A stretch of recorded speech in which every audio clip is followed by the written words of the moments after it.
É aí mesmo que vocês querem ficar? Tudo certinho?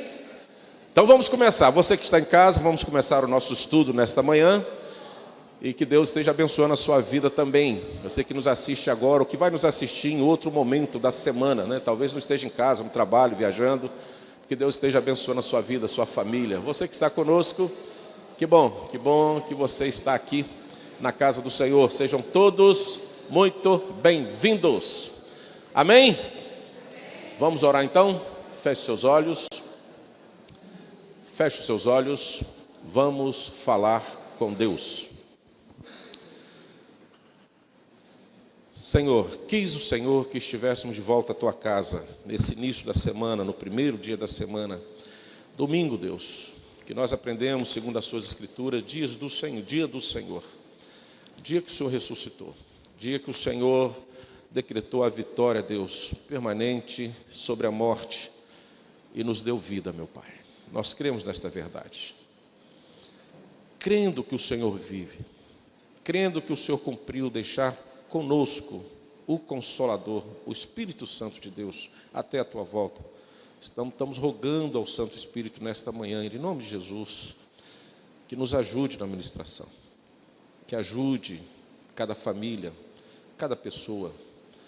Entre nas casas, meu Pai, e faça a diferença. Restaura, converta, traga paz. A família do Senhor, meu Pai. Nós só existimos porque o Senhor quis, já vimos isso na Tua palavra. O Senhor quis a família.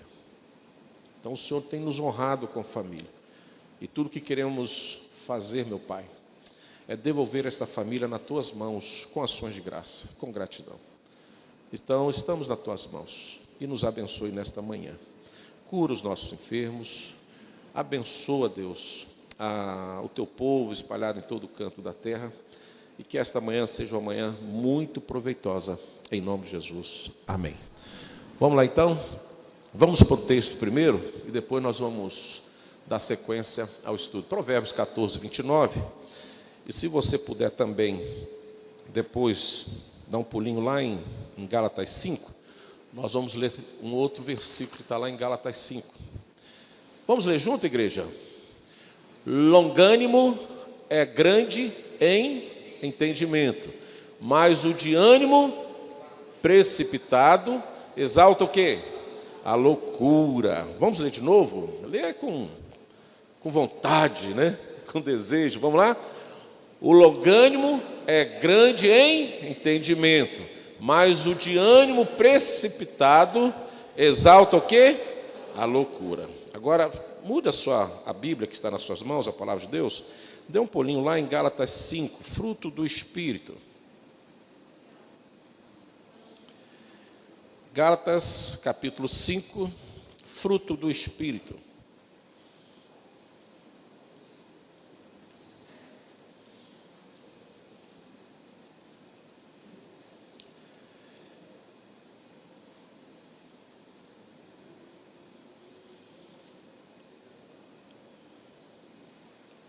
Versículo 22, Gálatas 5, achou? Versículo 22. Chegou mais cedo que a gente avisou aqui, bênção. Vamos lá, vamos ler junto? Mas o fruto do Espírito é amor, alegria, paz, longanimidade. Vamos ler de novo essa palavra? Longanimidade, benignidade, bondade, fidelidade. Onde você lê longanimidade, você pode colocar a palavra também paciência. Voltemos ao nosso tema. Então são dois textos propostos para esta manhã. Primeiro de Provérbios, o longânimo é grande em entendimento, mas o de ânimo precipitado exalta, pratica, cultua a loucura e promove a guerra. Não é isso? Coloca o nosso tema ali de novo, por favor. Paciência, base necessária para preservar e fortalecer a família. Esse é o nosso tema para esta manhã. Ele é grande, imenso, no que a palavra de Deus nos fala. Como nós estamos direcionando esse tema para a família, a paciência, é um dom que nós temos, que desenvolvemos através do Espírito Santo, é um fruto do Espírito, né? Longânimo significa tardio em irar, pronto a esperar. E nós vamos ver isso aí no texto, no estudo desta manhã. Mas como nós estamos desenvolvendo para a família, eu fiquei a pensar nessa semana o que eu queria trazer como ilustração para esta manhã, para iniciarmos isso.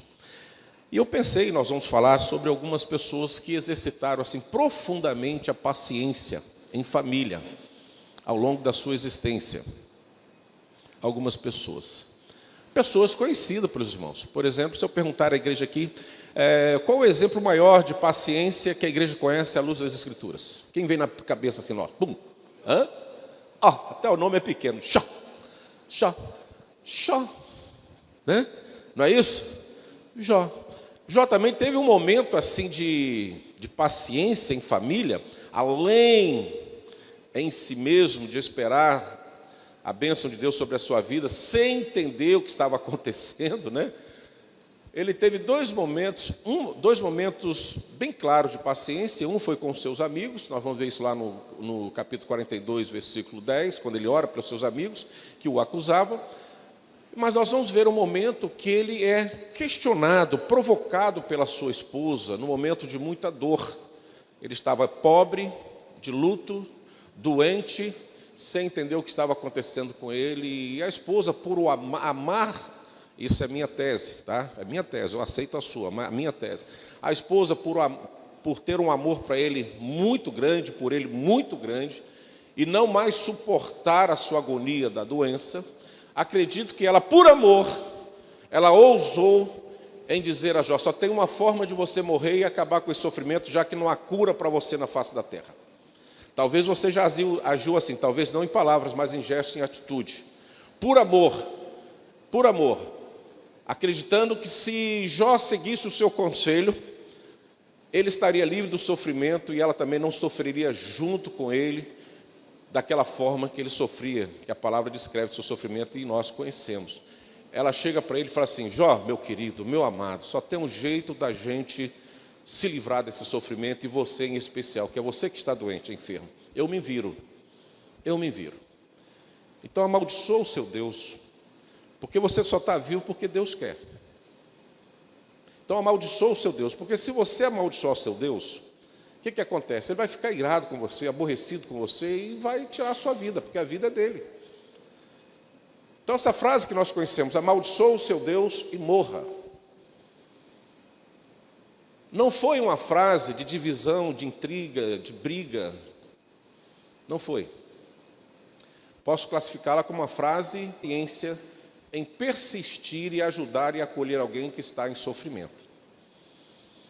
Mas não é porque ela perdeu o amor por Jó, o carinho, porque ela queria desfazer da família, que a vida se resumia só nos dois. Não.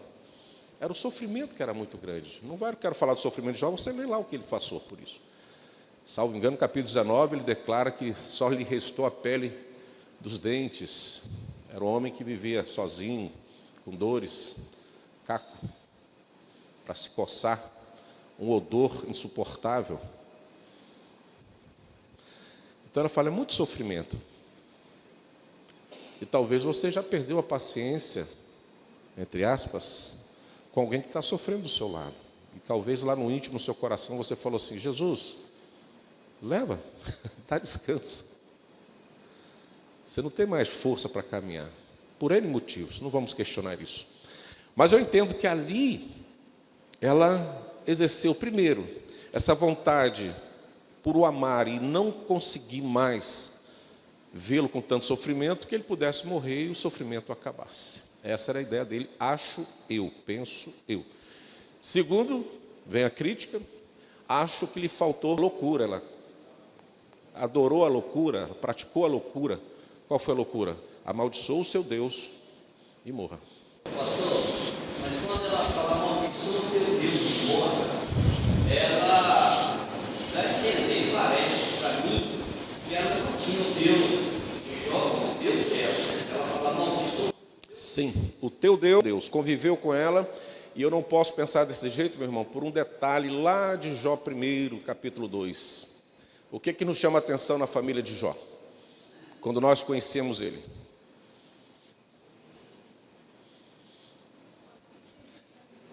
Homem temente a Deus, reto, íntegro, se desviava do mal, mas tem um detalhe a mais do que isso. O que ele fazia com a sua família semanalmente? A Bíblia fala família, não exclui a esposa. Então ele era temente ao Deus de Jó. Senão a Bíblia fala assim, salvo a mulher de Jó, que era de uma etnia e tal, que eu desconheço, né? O livro de Jó, ele não está cronologicamente na Bíblia, tem outro momento que se encaixa. Então a família era uma família temente a Deus. Ela não tinha um espírito contrário.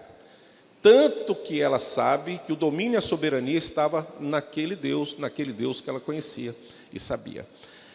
Outro detalhe que nos faz conhecer a esposa de Jó é que foi a única que não teve autorização, que Satanás não teve autorização para agredi-la e tocar nela.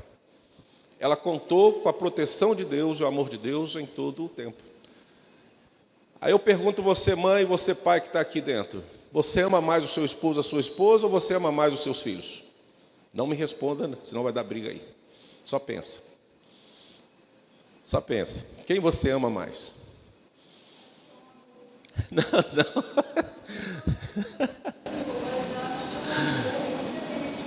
É diferente. Tem o amor, a Bíblia fala o amor ágape, o amor sacrificial, tem o amor filéu, filantrópico, você ajuda as pessoas, e tem o amor eros, o amor de marido e mulher. Por isso que a Bíblia fala, né? Deixai pai e mãe, se une a sua mulher, se torna uma coisa. Ali está o amor eros, o amor do interesse e na obediência da vontade de Deus em ter prazer e ao mesmo tempo o quê? Crescer e multiplicar e encher a terra. O amor que produz filhos. Amor eros. A Bíblia fala dos 3 amores. 3 formas. Cada um tem o seu ponto. E esta mulher, ela não foi tocada pelo maligno, na sua carne, na sua pele. Talvez no seu corpo, que não foi. Mas ela foi tocada na alma, no coração, por Satanás. Me ajudem aí. Como que ela foi tocada na alma e no coração por Satanás? Como? Embora não tenha sofrido nada no seu corpo. Perdeu 10 filhos no mesmo dia. É isso, Tereza. Nossa, essa mulher, mas coloca no lugar dela. 10. 10 Num dia só. e aí não justifica ela. Não. Aí que eu falo que ela foi tocada. Aí que aparece a ira dela, aí que aparece, exclui do seu coração a paciência que Jó tinha em relação a ela. Então, não é nosso assunto para amanhã, mas seria um dia para a gente conversar sobre isso, né? Porque nós crucificamos ela sempre, mas não é não.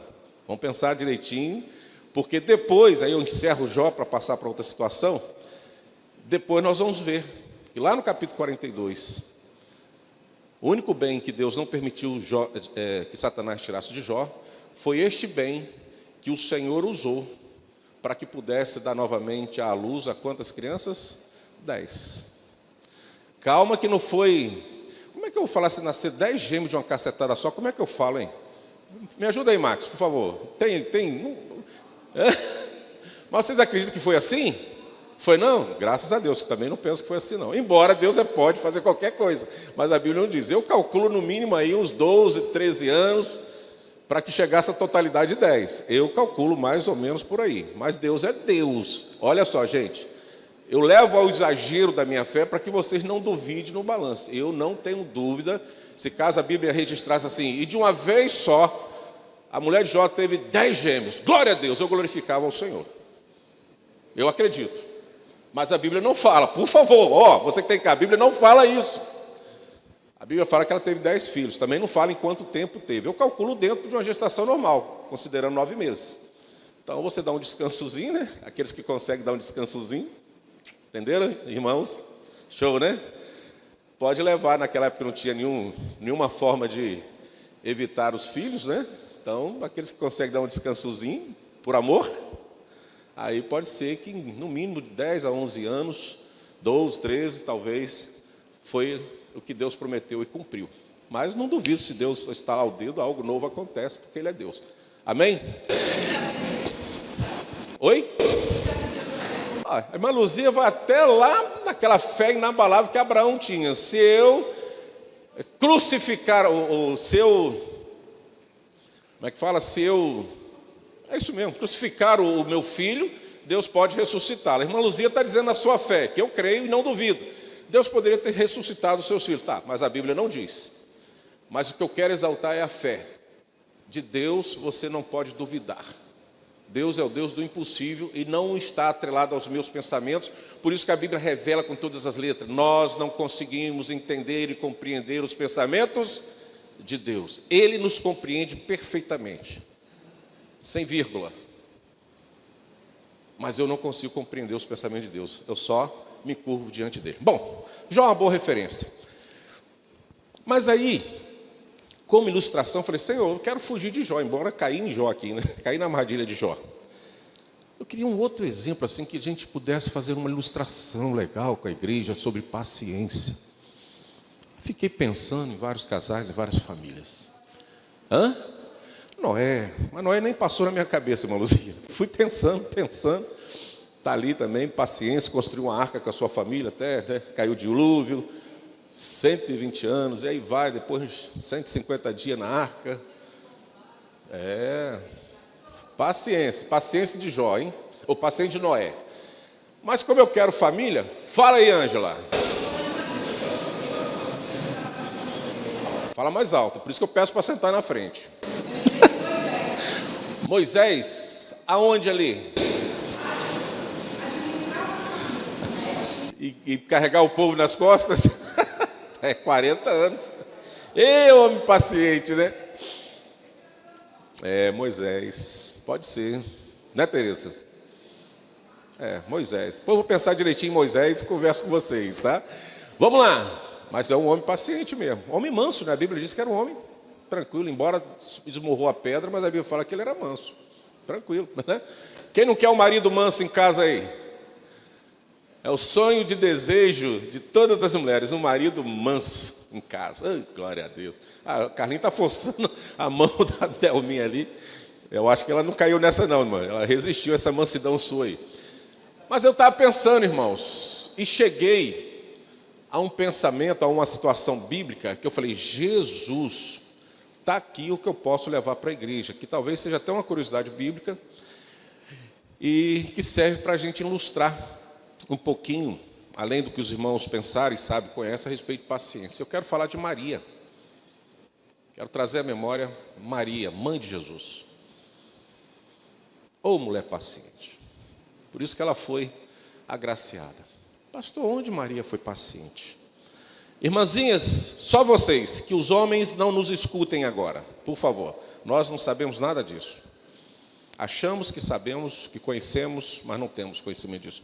Só as irmãzinhas que, porventura, Deus agraciou com o ventre materno. Pense aí. Que deu à luz. Certinho? Pensou aquela cena? De preferência quando você já está chegando ao 8º mês dentro de uma gestação normal. Chegando ao 9º mês. Está pensando nisso? Tem gente que está falando assim, pastor, passei por isso 5 vezes, 6 vezes, 10 vezes, né? Agora pensa você nesse estado, subir num burrinho e viajar com o marido para fazer um censo. Mulher paciente, cara. Pensa, Valesca, subir num burrinho, num jumentinho. Porque a Bíblia diz que ela subiu, viajou, chegou lá e deu a luz. Para mim, esta mulher é minha heroína da paciência.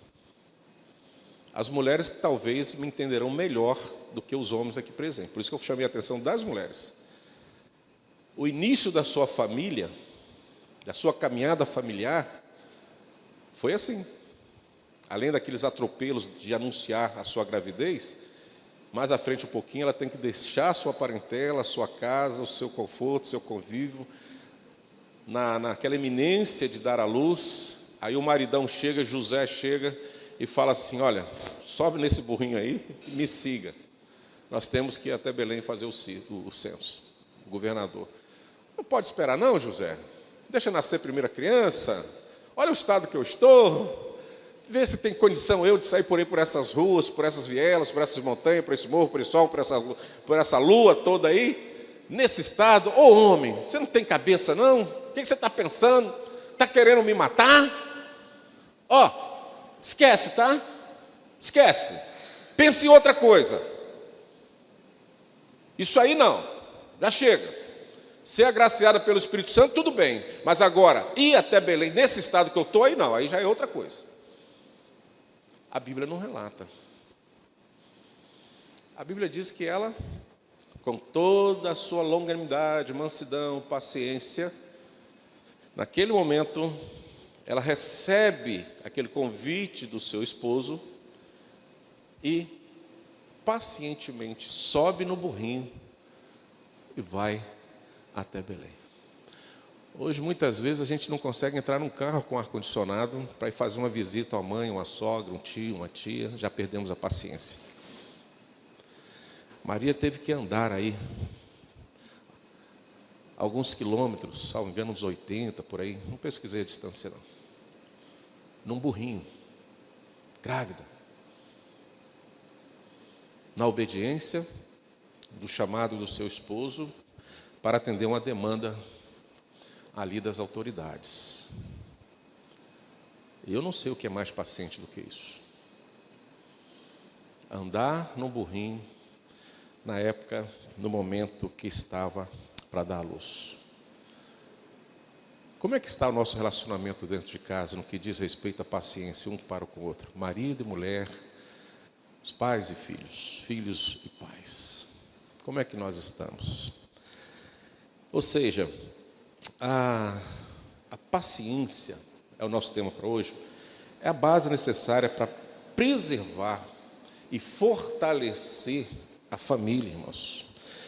Então, o longânimo sabe que precisa ser paciente, tardio em irar. Por isso que é um atributo, um fruto do Espírito Santo, e também um atributo do próprio Deus, que Ele compartilha conosco e compartilha com a família. Há atributos de Deus que é pessoal de Deus, mas esse aqui é de Deus, que é longânimo, paciente para conosco, que Ele também nos oferece na nossa caminhada, assim para sermos para com o próximo, em especial para com o esposo, com a esposa, com os filhos, filhos com os pais. Por isso que o fruto do Espírito é também longanimidade, tardio em irar, é aquele que conta até 10, é aquele que pensa, aquele que reflete, aquele que busca a melhor resposta, a melhor ação, o melhor comportamento. Não é aquele que de imediato já sai com a resposta. E muitas vezes depois essa resposta pode gerar um conflito, uma crise, e no futuro gerar um arrependimento. Já o longânimo, quando manifesta-se, esse seu comportamento não provoca ira, não traz a ira, e muito menos traz arrependimento. Por isso que é um instrumento necessário para preservar, fortalecer a família, né? Porque nós cremos, baseado no fruto do Espírito, que tudo tem o seu tempo. Se nós voltarmos a Eclesiastes capítulo 3, nós vamos ver o quê? Que há tempo para tudo.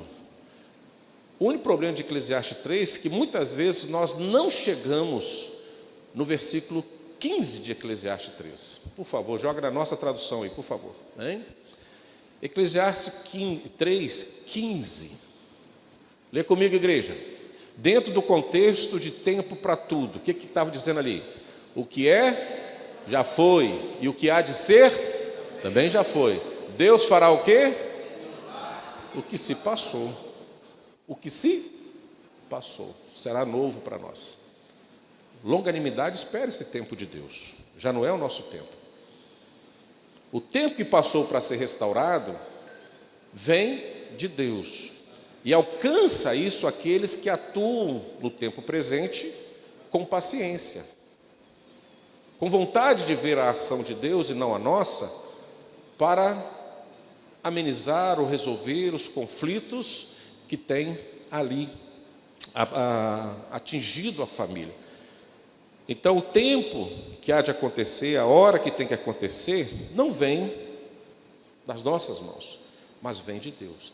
E sermos pacientes, longânimos, significa que nós estamos prontos para esperar o tempo de Deus na nossa vida, independente do que os nossos olhos estão testemunhando no tempo presente. Mesmo que o que você está vendo e passando, sofrendo, quem sabe, no tempo presente, te traz um grande espanto. Quem sabe provoca até um horror na sua mente, um pânico. Mas você é longânimo nisso, você é paciente em aguardar o tempo do Senhor, sabendo que Deus providenciará a resposta para nós. O contrário disso, o impaciente, o irado, usei uma palavra aqui comum na sociedade, o briguento, ele vai exaltar a loucura. Ele não tem o domínio próprio, ele não tem o fruto do Espírito. Logo, o que você espera dessa pessoa é uma pessoa exasperada, ou seja, nervosa, e muitas vezes uma pessoa sem esperança.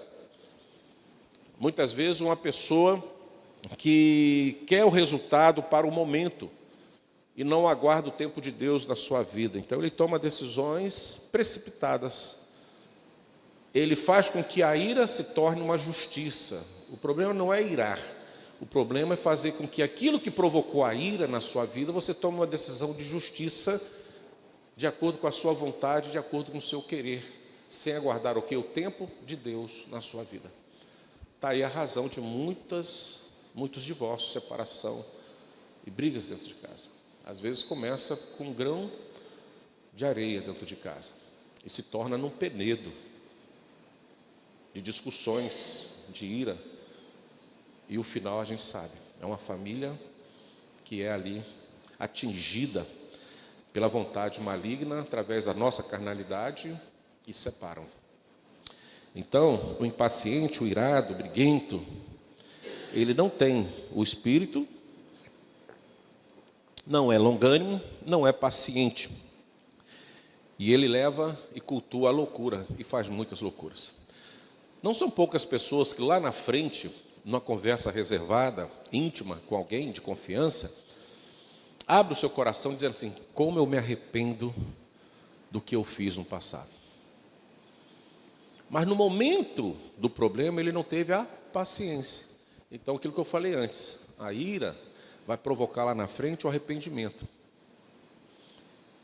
Mas um arrependimento tardio, que Deus pode considerar, pode prover, pode refazer aquilo que já passou. Deus pode tudo, que nós já falamos isso aqui no início.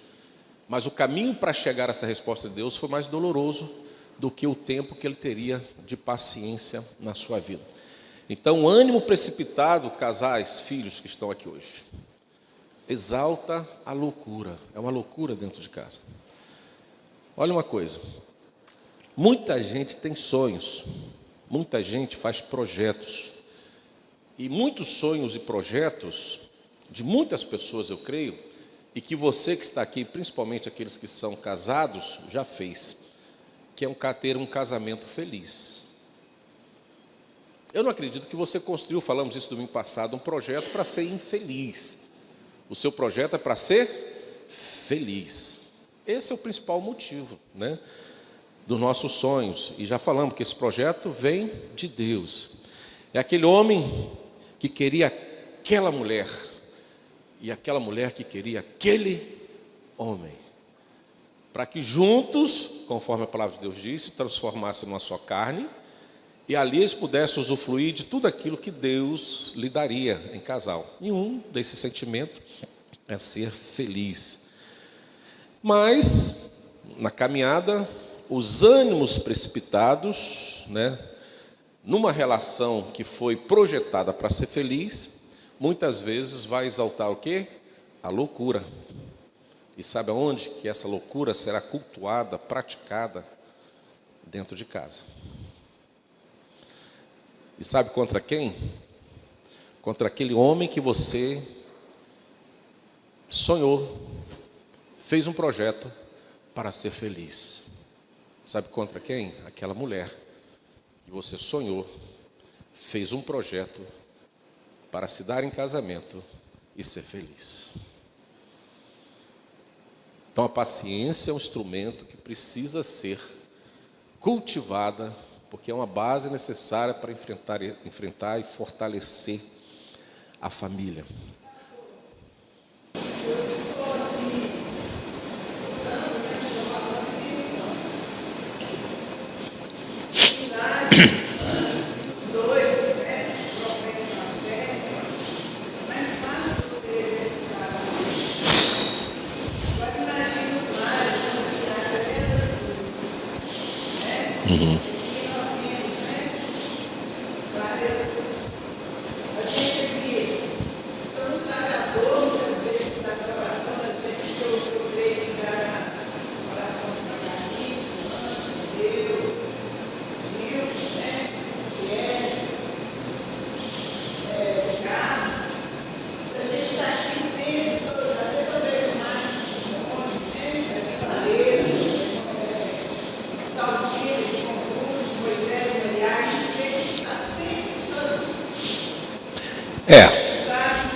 É. O grande problema é quando a palavra de Deus nos fala assim, quando se dá em casamento, irmã, felizmente isso é até que a morte separa, independente se é um casamento misto ou não. Ponto. Segundo, salvo engano, me ajuda aí os irmãos que são bons de Bíblia aí, Paulo referenda que a mulher santa, a mulher de Cristo, edifica o seu marido. Ele não manda separar. Ele não manda exasperar, tratá-lo com ira, mas tratá-lo com amor, como Cristo amou a igreja. E vice-versa, o homem que é casado com a irmã, que não é e não tem a mesma fé dele, não é para largá-lo, não justifica largar, não justifica maltratar, não justifica nada que possa, no nosso pensamento, provocar uma separação. E até que a morte separe. E amá-la em Cristo, para que ela seja, ou ele seja, o primeiro campo missionário de ver em nós a imagem de Cristo. Eu fico pensando, falei aqui que quarta-feira, quem teve quarta-feira aqui? Um grupo muito pequeno. Eu falei passei aqui para a igreja como uma ilustração, então não bati na tecla, isso é uma verdade que aconteceu. Eu ouvi dessa forma, e vou repetir aqui. A irmã teve na quarta-feira aqui, não teve isso? Do velório, foi? Lembra do velório? Da ilustração do velório? Um certo velório acontecendo na igreja, e o pastor que ministrava o velório foi falando daquele homem, exaltando, dizendo que era um homem isso, assim e tal, resumindo a história. Colocou o homem lá num pedestal de ouro. Aí, em um certo momento, a mulher levantou a mão, a esposa daquele falecido, e falou assim: pastor, o senhor não está errando o endereço, não? Essa pessoa que o senhor está dizendo aí que é isso tudo, não é esse aqui não, esse aqui é outro. Esse aqui é outro. Tem nada a ver com isso aí não. E ele está falando de um homem de Deus, que na igreja vivia como se fosse o homem de Deus. Então, para nós, tanto com a mesma fé e ausente de uma fé entre os cônjuges, o comportamento é o mesmo. Sermos longânimo, paciente, sermos bênção. Para que quando Deus agir no coração, ou quando nós estivermos orando, independente do instrumento que Deus vai usar para mudar aquela vida, Ele fala assim: rapaz, para os amigos lá do bar, da esquina, do pagode, seja para onde ele vai sozinho, sem você, a minha esposa é uma santa. Para me aguentar, tem que ser santa. Eu já vi isso. Eu já vi maridos ímpios dizer isso da esposa: minha esposa é uma santa, cara. Não existe uma mulher igual aquela, não. Então, a nossa responsabilidade, nesse caso específico que a irmã colocou, dobra a nossa responsabilidade, porque não justifica um outro comportamento. Fruto do Espírito, longânimo. Sim, vai aumentando. Aí tem uma saída bíblica, irmã, da Bíblia, que quando os discípulos questionaram o Senhor Jesus a respeito do perdão, e deram uma resposta para Jesus limitada, até 7 vezes eu posso perdoar, ou seja, eu aguento perdoar o sujeito até 7 vezes. Jesus olha para ele e fala assim, não, vem cá, vamos te explicar melhor esse negócio do perdão. É quantas vezes for necessário no dia, e mesmo que ele te provoque com a mesma coisa. Você tem que perdoar quantas vezes for necessário. Lembra 70 vezes 7? Quantas vezes for necessário. Aqueles que perguntaram, falou para Jesus, então vai ter um negócio aqui, Jesus. Se eu tenho que seguir as suas normas, se eu tenho que seguir a sua vontade, e eu tenho um limite para isso, só tem uma solução, e aí eu vou depender do Senhor para resolver isso. O que os discípulos pedem ao Senhor Jesus? Aumenta a minha fé, fruto do Espírito. Então essa oração, dica aqui para as irmãs e os irmãos que estão vivendo essa situação. Bom que você convide alguém para orar. Está aqui Paulo dizendo, lute comigo nas suas orações, lute comigo nas orações. Um bom exemplo bíblico. Chega você no seu quarto secreto de oração, nos dias que você está orando, e fala, Senhor, aumenta a minha fé, para poder vencer essa etapa. E me dê o discernimento, me envia a prática. Se eu tenho agido de uma forma que não convém em algum momento, lembra de Eclesiastes 3,15, Deus vai restaurar o que passou. Então volta lá no seu primeiro amor e começa de novo, tudo de novo, porque ainda tem tempo de viver essa alegria na família. Tá bonita a escola dominical, deixa eu dar a preferência primeiro, que ele chamou, depois a Magali, fala. É por isso que nós temos que orientar os nossos filhos, quando estiverem namorando, para não arrumarem namorados que tenham outros deuses. Boa dica, e eu passo a bola para o Wellington. O que está acontecendo na igreja toda quinta-feira, Wellington? Curso Aliança. O que quer dizer o curso Aliança, Wellington? Traduz para nós. Amor incondicional. Amor incondicional. Então, aos casais aqui, e aqueles que têm filhos solteiros e pretendem casar, procure aquele menino ali, pós-jovem, conhecido como presbítero Wellington. Ele tem essa dica para a turma. Fala, meu filho. Fala só mais alto um pouquinho, mas eu sei que você tem...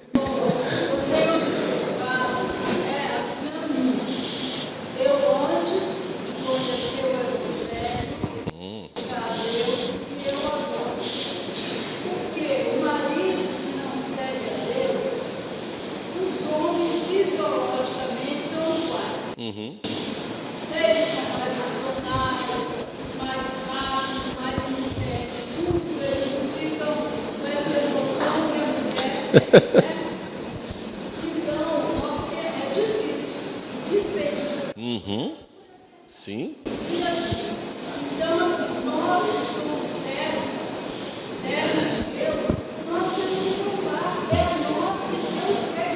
Sim. E às vezes a brecha do marido dá, entendeu? O inimigo vem e fala, olha, agora ela vai ver. Entendeu? Agora ela vai ver. Sim. Nós temos que ser fiéis. Provoca. Mas a gente seguir. Mas, Magali, olha só. O presbítero Natanael, diga Gilda, pré-adolescente.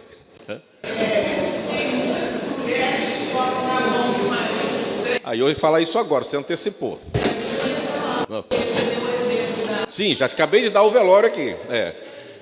Volto a dizer que essa ilustração do velório, não sei se é verdadeira. Contei, eu acho que os irmãos já ouviram e tal.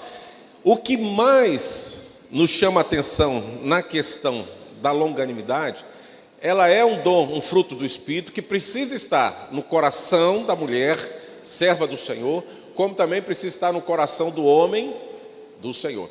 Eu sou de um tempo, não sei se ainda usa isso, Wellington, me ajuda aqui, bom que você teve, foi de Deus hoje. Eu não sei se ainda isso acontece hoje, mas eu sou de um tempo, quando eu ouvia palestra de casais, e quando chegava na questão do conflito, acho que Max viu isso também há algum tempo aí, em muitos congressos que ele foi, enfim, estudioso que ele com certeza já viu isso. Na nossa época, os exemplos que dava para conflito familiar é o seguinte: você não fechou a pasta de dente, dava conflito. Você deixou a sua roupa íntima em cima da cama ou pendurado na porta do banheiro, ou jogado no negocinho do chuveiro. Era assim que usava, né? O arroz queimou. Não vou falar o que eu já ouvi do marido falar da esposa, porque o arroz queimou. Marido crente. Minha roupa está passada? Por que ele não passa? se é crente. Serviço é para todos. O Ministério de Casais fala sobre isso. Então, eu não sei se mudou muito. Eu não sei se ainda isso dá conflito dentro de casa. O Ed podia dizer, ainda dá uns probleminha? Olha só, ainda dá. Isso eu sei porque eu sou desatento a isso, eu vou falar de mim mesmo. Mas minha esposa, eu acredito que não esteve vendo essa palestra, depois ela pode ver, mas vou dizer, tem uma coisa que eu acho que traz uma irritação às mulheres, e o homem é muito disperso, Magali, realmente. É quando ela está naquele exercício doméstico, que é uma labuta sem precedente. Meu Deus do céu, coisa terrível. Esses dias eu estou vivendo isso dentro de casa. Eu já amava minha esposa, eu dobrei meu amor por ela, porque, de fato, elas são... Vou achar uma palavra para dizer o que é a mulher dentro de casa, principalmente aquela mulher que cuida dos afazeres domésticos. Misericórdia. Ainda tem que cuidar de um filho. Eu só tenho um para cuidar, que é a mais velha, já se vira sozinha agora. Todo dia eu ajoelho e falo assim, obrigado para minha esposa, dê saúde, conserva, traga ela de volta, porque eu estou precisando. Traz ela de volta. Mas é um período. Eu sou muito desatento, por exemplo, quando eu chegava da rua, minha esposa estava passando pano na casa. Do jeito que eu vim da rua, entrava, nem tirava o sapato, nem fazia. Meu Deus, a vassoura só não ia na minha cabeça. E a Suzy é calma, é tranquila, é serena. A Suzy se adequa muito àquele canto, calma, serena e tranquila. Para a Suzy exasperar, tem que ser coisa forte. Mas ela falou assim, Arildo, você não está vendo que eu estou limpando? É mesmo. Mas se fosse uma outra mulher que não usa paciência, o cabo de vassoura já tinha comido. E a maldição já tinha reinado dentro de casa. Você é uma praga, o homem que não serve para nada, só atrapalha os outros, e aí vai. Olha que coisas pequenas aos nossos olhos podem trazer uma grande dificuldade. Isso acontece em lares crentes e não crentes. Vamos caminhar por aí. Mas são problemas que trazem alguns conflitos. Se não for resolvido de imediato ali, aquilo vai gerando, irmãos, uma bola de neve. Vai. E lá na frente vai acontecer uma coisa mais séria, só que essa coisa mais séria já está alimentada e já está baseada, tem uma coluna forte ali, por vários entreverozinhos que aconteceram até lá, sem grandes importância, entre aspas, que não foram resolvidos. Aí quando vem uma situação maior, aí as coisas acontecem. Desespero. Então, e o que é paciência para a gente encerrar? Que já deu 10h30, né? Eita, vou ter que voltar a esse assunto de novo. Pensei que é 10h25. Não, acho que esse relógio está atrasado. Acho que já deu 10h30. Acertaram. Glória a Deus. Está em dia. Desculpa aí que acertou, que eu não tinha visto, mas está certinho. Falta 4 minutos. Bom, não caminhamos muito, mas eu acho que deu para aliviar, né? Eu gosto de escola dominical assim, falada, contada, que o pessoal participe, tal, da opinião e tal. Mas um resumo aqui dizendo assim, o que é paciência na família? A paciência na família é um atributo essencial para manter relacionamentos saudáveis, harmoniosos entre seus membros. Não é o meu conceito, mas eu achei esse conceito, achei muito interessante. Qual o objetivo da paciência? Né? Manter relacionamentos saudáveis, né? Harmoniosos entre seus membros. Lembra do projeto do casamento? Você escolheu o homem, escolheu a mulher para ter uma vida conjugal feliz. Então isso tem que ser buscado. E a paciência é um instrumento, a paciência é, né, um atributo, um fruto do Espírito, que Deus, que é o próprio atributo de Deus, se nós irmos falar, não vai dar tempo aqui, que nos direcionou para que pudéssemos manter a família sobre a bênção do Senhor. Trata-se da capacidade de suportar dificuldades, lidar com frustrações e controlar, olha essa palavra, impulsos em momentos de tensão. Impulsos em momentos de tensão, buscando sempre o entendimento e a resolução pacífica dos conflitos. Presta atenção nisso. A esperança e a paciência andam de mãos dadas. Deixa eu encerrar com uma palavra que está aqui no meio do estudo, do grego, e talvez no domingo que vem, se der, a gente volta a esse tema, ou no outro domingo de escola dominical, a gente volta a esse tema. Olha só, nós precisamos entender que a paciência é uma virtude que une a família. Essa palavra paciência vem do verbo grego macrotumia, que no grego tem um significado de qualidade de suportar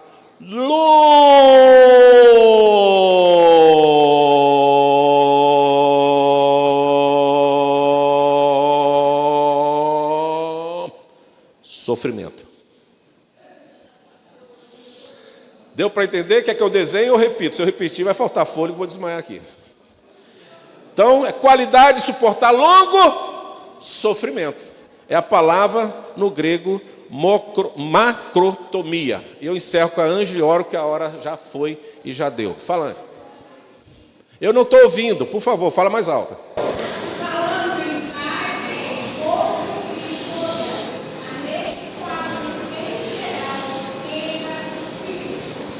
Traduz para mim que eu não entendi nada. Sim. Sim, foi o que eu falei antes, no início do estudo, né? Que eu falei que o relacionamento do paciente está pertinente pelo dono do fruto no relacionamento conjugal e o relacionamento dos filhos para com os pais e dos pais para com os filhos. Amém? Irmãos, vou ser obediente ao horário, porque se eu entrar no outro assunto aqui, amanhã ainda a gente estaria aqui presente. Mas deu para caminhar e na próxima oportunidade vou repetir o tema e trazer algo mais sobre a paciência, que eu estou achando que esse tema deu liga. Que bom.